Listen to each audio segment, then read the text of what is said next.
Hey there, baseball fans. Nathan Rohde and David Seifert here with the latest episode of Coffee and Curveballs. The 2019 MLB draft is over, David, and we are putting a bow on it as we wrap up the 3 days of the draft and really 12 months of coverage.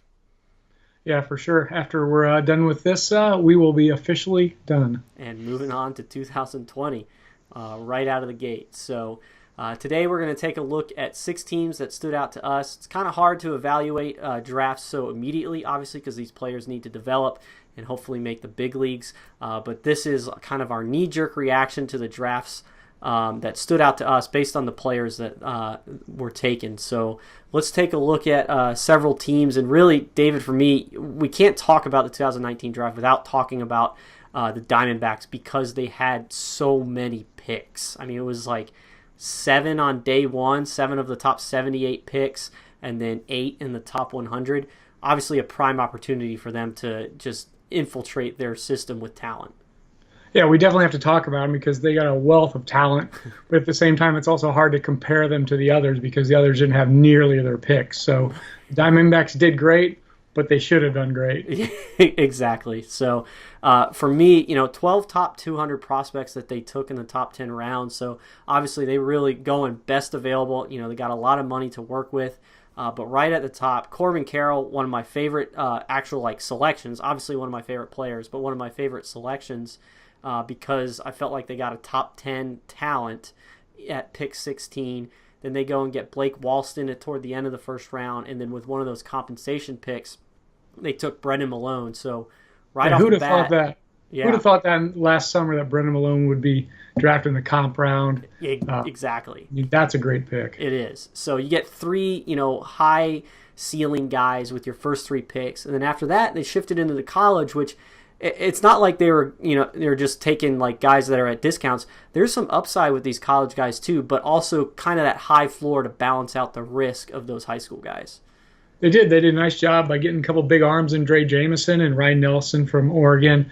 And then they kind of balanced that with more they are what they are. Tommy Henry from Michigan, Dominic Fletcher has a high floor. He's a center fielder from Arkansas. So, yeah, they really balanced it. But then at the end, they got a guy like Connor Gramis, athletic righty who we saw against North Carolina, like our first opening day, actually. We saw that game together. And he was up to 96, 97 that day. So they did a real good job, real good some risks, some rewards, some high floors. They had a nice mix. Excellent. Yeah, and then in the 12th round, they took Avery Short. We'll see how the bonuses pan out, but they have a chance of signing him out of the 12th round. Also took Jerian Ely and Derek Diamond late, but it was so late. Those guys aren't going to sign. They're going to go to school. They're both two-sport athletes. I don't know if Diamond's going to play football at Mississippi, but Ely is. So I don't anticipate them signing him, but Avery Short obviously could be a post-10th round bonus for them. But moving on to the Colorado Rockies, Seif, they were a team that really stuck out for you. Yeah, well, as the college guy at PBR, they better stuck out to me. The Rockies, with their first 31 picks, they were all college. Every single pick they took in their first 31. They had an extra pick, so really the first 30 rounds, but they had an extra pick up top.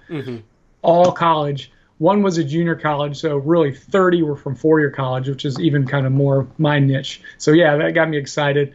I thought some of their top-round picks didn't absolutely thrill me. They may have taken them a little too early from what I evaluated, but it was only my look. But if you want a guy, you go get a guy. That's what the draft's about. You like him, go get him. You can't really overdraft a guy who you think is going to be a bona fide big leaguer. So time will tell. Hope I'm wrong. Hope the Rockies are right. But I really did like some later day 3 picks led by Mike Ruff, a pitcher from Florida Atlantic. I love Christian Koss, as you know, from UC Irvine, the shortstop there, as did Shooter. Shooter's a big proponent of him as well. And then in the 14th round, Joe Ailts, outfielder from Illinois State, here locally. I really fell in love with him this spring, just the tools he has, the performance he did over the year as a Missouri Valley Conference Player of the Year. So all in all, I love the Rockies draft, especially from the college side. Excellent. And then the Angels, they took 8 guys from our top 200 PBR draft board in the top 10 rounds, so certainly an influx of talent there. Will Wilson was their first pick, shortstop out of NC State. Really good hitter. Maybe moves off shortstop, is an offensive second baseman, but at least you give him a shot. But obviously the bat's pretty good there. There was talk of Kyren Paris being their first round pick. They ended up taking him in the second round. But he's got some upside as a solid tools across the board guy, shortstop, really young for the class, so that kind of pushes his value up. And then they got a top 50 guy, Jack Hanowitz, in the third round. I think it was like pick 80 something, or around that range. So a lot of upside there. There's some question about his signability, being a UVA recruit.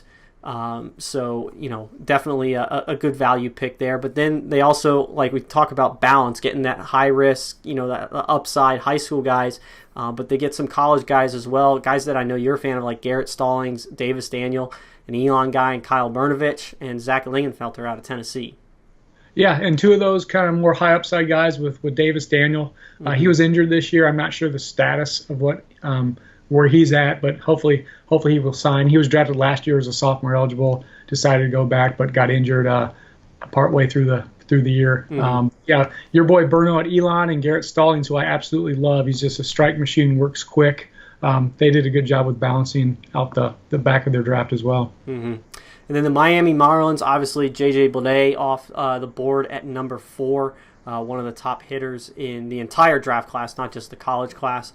And then Cameron Miser, a guy that, big-time tools, could easily be a top 10, 15 pick based just on tools, but obviously the stats were, the swing and miss rate obviously holding him back a little bit.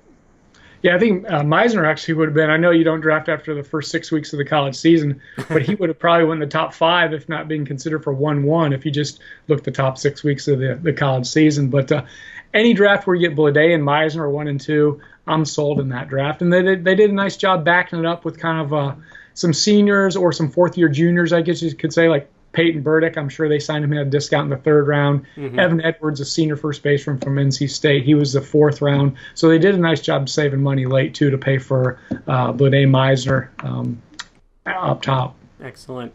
And the New York Mets, for me, taking Brett Beatty at 12 overall. Then they got Josh Wolf and Matthew Allen. So really, in my mind, those first 3-round picks that they got 3 first-rounders. Certainly Matthew and Allen, Brett Beatty were slam-dunk first-rounders.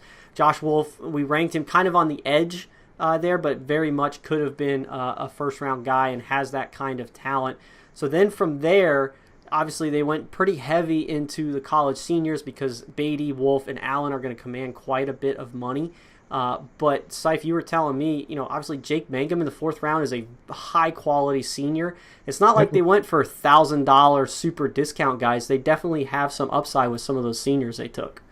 Yeah, again, I didn't see every senior. Their staff obviously saw way more players and more seniors than I saw. But the seniors they took were good seniors for my evaluation, starting with, like you said, Jake Mangum. But they went for broke. I mean, they took 3 high school guys with their top 3 picks, 2 of them high school righties, the most risky demographic in our draft. So the Mets are either going to be reaping the benefits here in a few years or it's not going to be too pretty.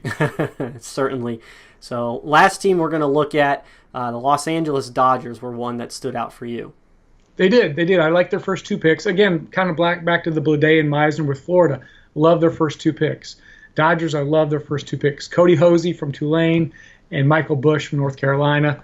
That's their first 2. Those are 2 premium college bats. They did really good there. And then they got Ryan Pepio from Butler, a starting pitcher, a guy who projects to be a starting pitcher. And then they went with some good arms. Jack Little from Stanford and Aaron Ochsenbein, I believe is how you say the name, from Eastern Kentucky. He's up to 96, 97, has a plus split finger. And then at the end, they got a couple big arm lefties too. Jeff Belgie from St. John's, and then Braden Fink from Oklahoma. Fink was injured early in the year, so I'm not sure the status on his surgery, no surgery, whatever. But they went lefty, righty, starter, reliever. They did a really good job, I thought, throughout their draft.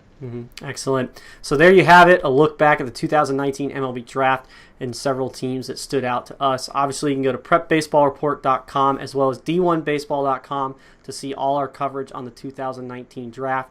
It's time to get started on 2020. I'm headed to California to go see some 2020 high schoolers in the pro cases out there, and then obviously we'll get on the circuit with PDP, area code games and all that. And obviously, David, you are going to be seeing the USA College National Team and then making a run through the Cape Cod League. So appreciate you joining me today, and we look forward to your coverage from this summer.